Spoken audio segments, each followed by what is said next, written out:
Welcome to another episode of Latinas Be Like Us. I am your host, Belu Ochoa, and we are excited to be sitting with Jesenia. Jesenia is a really amazing woman. She is doing a lot of things that we're going to be talking about. She is bringing a unique perspective to foster intersectional inclusivity and acceptance. So, Jesenia, thank you for being here. Thank you for being part of Latinas Be Like Us. And before we start the conversation, I want to remind everyone that if you want to learn more about Latinas Be Like Us, please visit latinasbelikeus.com. And to leave a donation, you can go to latinasbelikeus.com/donate. Welcome, Jesenia. Thank you for having me. This is amazing.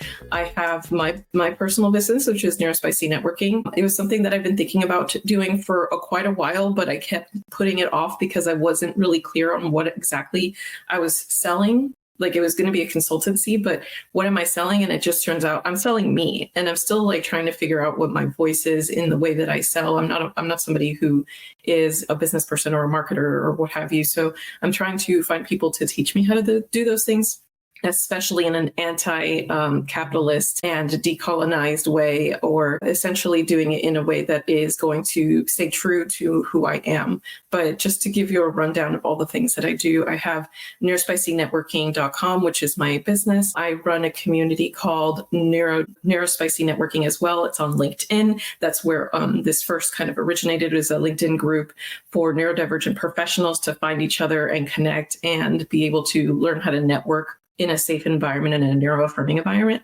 And then I also started a community of a mutual aid digital third space called One Free Community, and that's on onefreecommunity.com.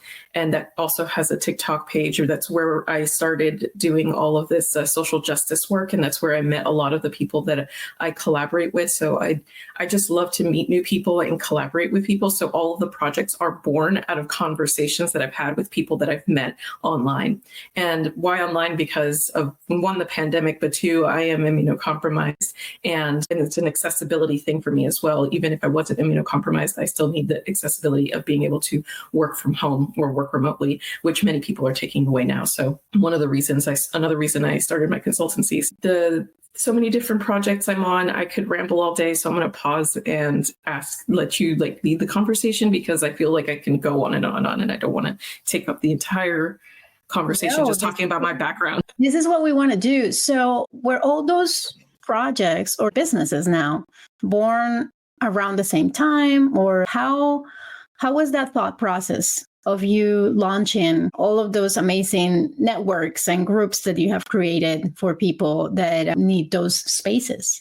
All of these things happened organically. It started before the pandemic happened. I was living in isolation, like everyone who experienced the isolation of the shutdown. That's how I was living for most of my life. So I really didn't have a whole lot of social interactions, a whole lot of friendships, a whole lot of engagement with community. So I've always been yearning for that. And when I finally was able to connect with people on TikTok and start talking to the community members and the friendships that I was building there, and bring them off of the app and into other spaces where you can actually truly have conversations, that's where it started. So we just started trying to solve problems, trying to solve our own problems with each other, doing mutual aid. Hey, I know how to do this skill, and you know how to do this skill. So it started out kind of like a bartering, but really it's not meant to be transactional. So in the end, we ended up having a place where okay, more people want to get involved in this. So let's build a community. And so that's when we started looking for tools that were accessible and free, that we can create a community. And so we all said, okay, let's do this. And we joined here, we started a community, we built this thing,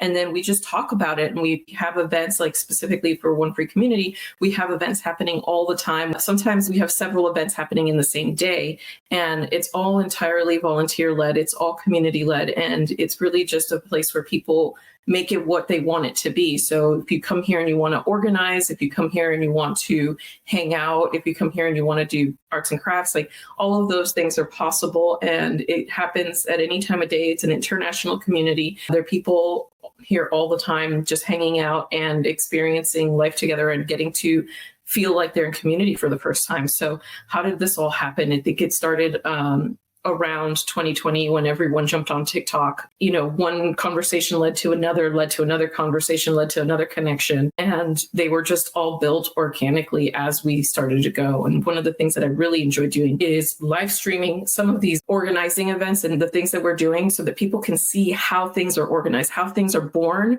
without needing to use money to make them possible. And so how does one belong to the One Free community? And are you, I'm trying to understand how these events happen. Are these like online, offline? How do they work? Because you're saying that they happen all across the world, different times of the day. Explain a little bit more about that. Absolutely. So if you go to onefreecommunity.com, the very first button on there is join us, and it will take you to a platform called Discord. Discord is like an online chat room for those of you who remember chat rooms. And essentially you can build it in whatever structure you like. You have chat rooms that are completely text-based. There are rooms that are voice or video calls, essentially the same as having a Zoom call or a Google Meet call. You just join the room and say, hey, I'm going to be hanging out doing this thing in the chat, and then people will join you and hang out. Or you can set up an event, which is the same thing, it's just scheduled. And you can pick the topic, you can pick the things you're going to do there. Some people just go in there and listen to music. Some people do body doubling and do co-working all day. Some people are there to do a drive-in and they watch a movie together. Some people use the spaces to organize and pull together things like our accessible virtual Pride event or our virtual protests. So it's a digital space. It's shaped in the form of a community center, but it's entirely digital. It's online, so you can access it through your phone or your computer. And we try to add as many accessibility features because it is a BIPOC and disability-led community. Thanks, Jesenia. And you were saying that for most of your life, you've been sort of isolated. Why? I mean, I know that you mentioned that you have to deal with some autoimmune problems. So I want to understand a little bit more of how that experience. Yeah, absolutely. So the isolation wasn't because of my autoimmune disease. That is just part of my body. I just now like discovering these things later in life, but it's essentially because I was autistic and ADHD, and I have been my whole life. I actually have 3 conditions: autism, ADHD, and EDS, which are all comorbid with each other. Autism and not knowing it and being around a lot of people who didn't understand me, couldn't relate to me, wouldn't take my word for my actual words, right? A lot of people like to add meaning to things that I didn't say or didn't intend. So it's just very isolating when you can't make friendships because people assume a lot of things about what you're saying when you're actually being very literal and very direct. So especially being a woman or a femme-presenting person with autism, it is very common for us to be not only underdiagnosed or misdiagnosed, but then also to just not be believed and gaslit about our communication styles. We don't it's a spectrum. So it's going to vary person to person. There's a saying in the community that if you've met one autistic person, you've met one autistic person, because every person is uniquely different and their spectrum is going to look different. Their internal experience is going to be different. Their external expressions are going to be different. And so there's no way to assume that there's a specific look or feel to autism. And then, of course, you have the cultural competency that comes into that as well. Being a Latina, Indigenous person, there is going to be a lot of things that are culturally acceptable that hid my autism. And then there's some things that aren't culturally acceptable or things that are cultural expectations that I just did not vibe with because of my autism. So I just would not be accepted in many spaces because of my intrinsic internal beliefs and way of being. The way that I was born rubs against the systems of oppression that exist today. You are also a first generation child of immigrant parents. You mentioned also that there were some things that you were able to hide because of your cultural background. What was that experience like growing up and as a first generation child and, with ADHD and autism?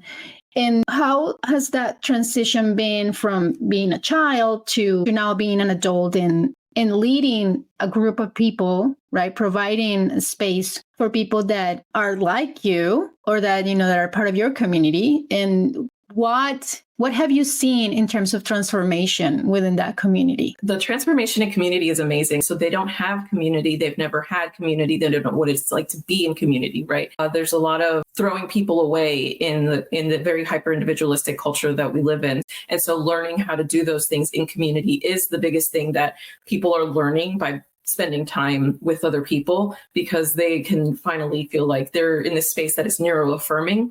So these are all things that come from spending time in community. Looking back and just seeing where you are right now, what can you tell us about the experience and that, that learning curve? Absolutely. So there's a couple of different things that come into play with my particular experience. One is, first daughter of the immigrant family, first generation here in the United States. I was parentified at a very young age. I was hyperlexic and hyperverbal, so I was very emotionally mature and literate, and I could do a lot at a very young age. So I was parentified from a young age, and then when I became an adult, I was infantilized for the same exact features, right? So when I was a child, they treated me as an adult. When I'm an adult, they treating me as a child because of the exact same thing. Nothing has changed about who I am. It's just the way that society treats us. So there is a lot when I felt like I've always had this inner knowing of confidence. I did not have lack of confidence as a child, but I did have a lack of security. And then how some of the things that I didn't bother people, because me singing or vocalizing all the time, that's because you're Latina and that's, part of our culture. Like, that's okay to be just, cooking dinner and doing a little dance, or while you're eating, you're singing or humming a song. Like, that's nothing to look weird at. But then if I did that in school, in American culture or United States culture, it was definitely frowned upon. There was always a lot of learning how to code switch there as well.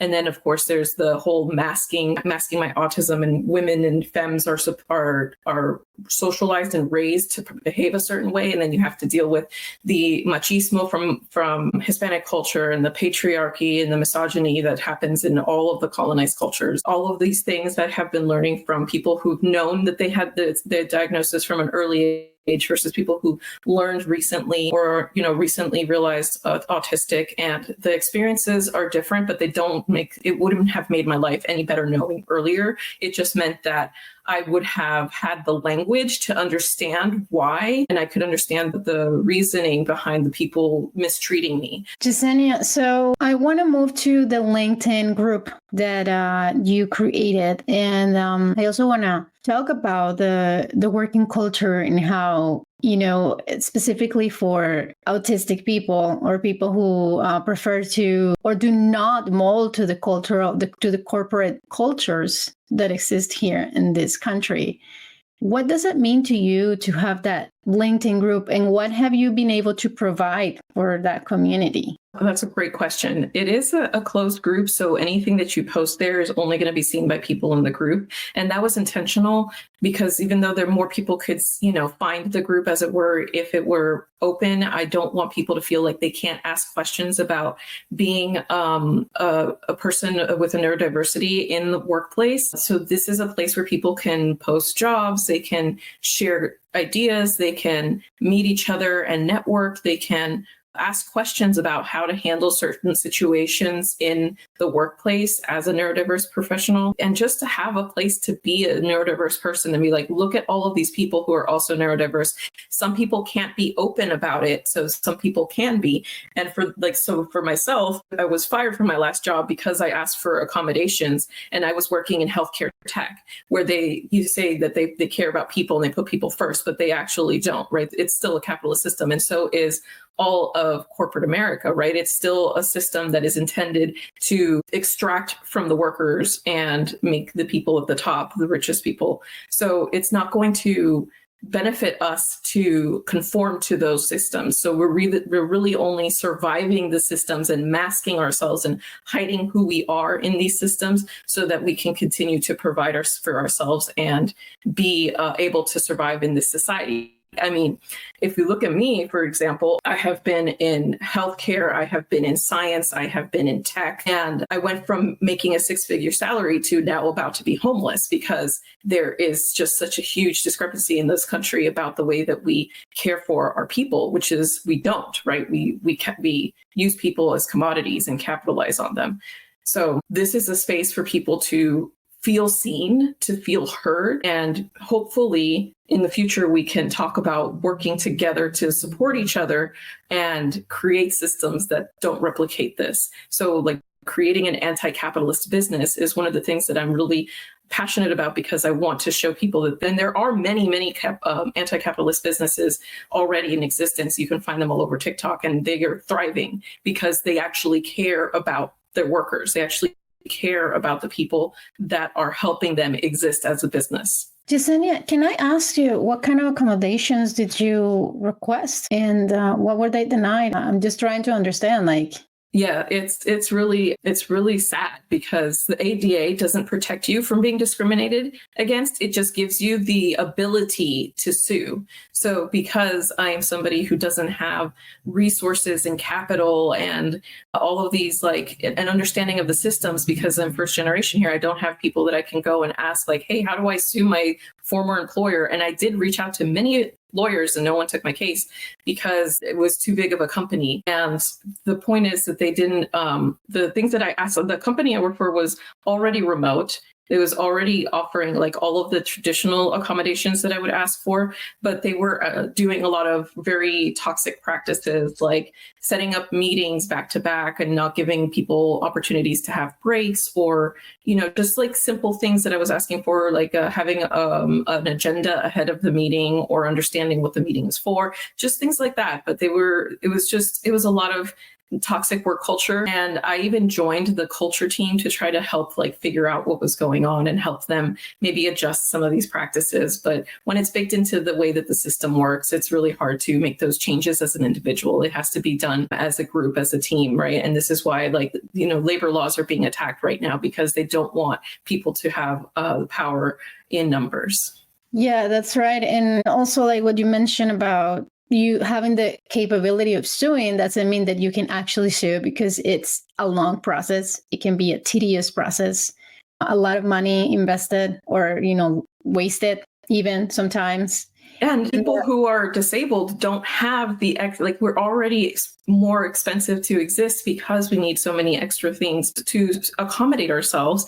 And then on top of that, like the cognitive load that is required to do something like this would require a whole team of people to be able to keep that up. And that's not something that I and many disabled people have. Right. And also, you know, like the fact that it is expected from the employees to change that culture, that you know, it's a big burden. And that's, as you said, it can be put on a one person unless they are the leadership, they are the top and they're like, this is what we're doing. And so that's just one of the many things of like how it can be backwards to just like ask for like more diversity and inclusion if it's coming from the employees and not really coming from leadership. So that LinkedIn group, how can people, you know, like people who are interested in having a safe space, how can they find it? Absolutely. They can join through my NeuroSpicy networking.com website. There's a place called services. And if you click number 8, neurodiverse networking, that will take you to the link to join the community. So that's one way to enter the NeuroSpicy networking community. And then if you're interested in joining One Free Community, that's just onefreecommunity.com and then the join us button at the top. Thanks, Jesenia. So what's happening in the coming months with One Free Community and then NeuroSpicy Network? Oh, so many things, right? There's NeuroSpicy networking, there is One Free Community, and then there's like, what's Jesenia doing? So I'll go into each one of those. So NeuroSpicy networking, I'm working on learning how to sell myself as a consultancy. Like, what is it that I can do? I help people figure out their roadblocks and help them get to the path where they're finding the solutions that they are looking for. And that could be in any business, in any, that could be in your personal life, that could be in your professional life, that could be really anything. One of the things that I have been told many times is I should be a therapist, I should be a lawyer, I should be a doctor, I should be like, name any of these things, right? Because I can do so many things and I can see so many patterns that I help people like step outside of themselves and find the solution to the thing or if not the solution, find the path to the solution. So that is what my consultancy is. I also do workshops regarding neurodiversity and neurodivergence in general. I have done workshops for universities, for theaters, for small groups, small organizations, and just like book clubs as well. Like really just kind of wide variety of organizations and people. And I'm a community builder, so I help people with that kind of community building and engagement and what that looks like for them and their group. As for One Free Community, we have our accessible virtual Pride that is going to be coming up. This will be the second year that we're going to produce it. And so this gives people an opportunity to engage, get involved, learn more, and connect to other people who want to do this but can't. And for Jesenia, I recently accepted a fellowship with the Longmore Institute with regarding disability justice.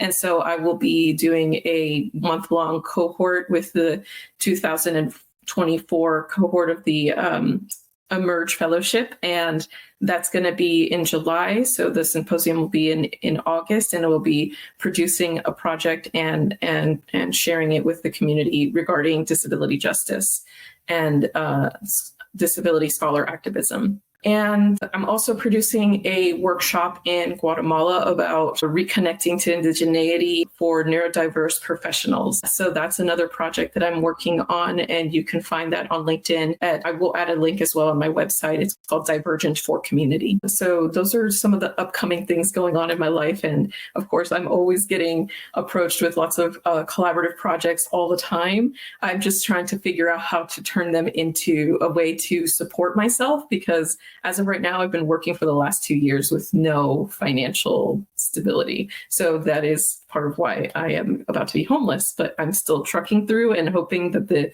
community will help me be able to not be living on the street. Thanks, Jesenia. So I'll be rooting for you. I want to thank you for being here. And I'm in awe of everything you do. And I know that any of these projects are worthy being generated in terms of income and in terms of recognition that can be monetized. What you're doing is incredible, and those spaces are much needed. So thanks again, Jesenia. And for anyone who wants to find you on social media, what are your handles? Oh, yes, thank you. My handles are the same all over, NeuroSpicy Networking or NeuroSpicyNetworking.com. You can find everything about me there, and you can connect with me if you have projects, you have leads, you have workshops you want me to host or connect with or consult on your projects. You can find me there. Thank you so much. Oh, thank you. I really am so excited to be on here and be one of the amazing Latinas, be like us people.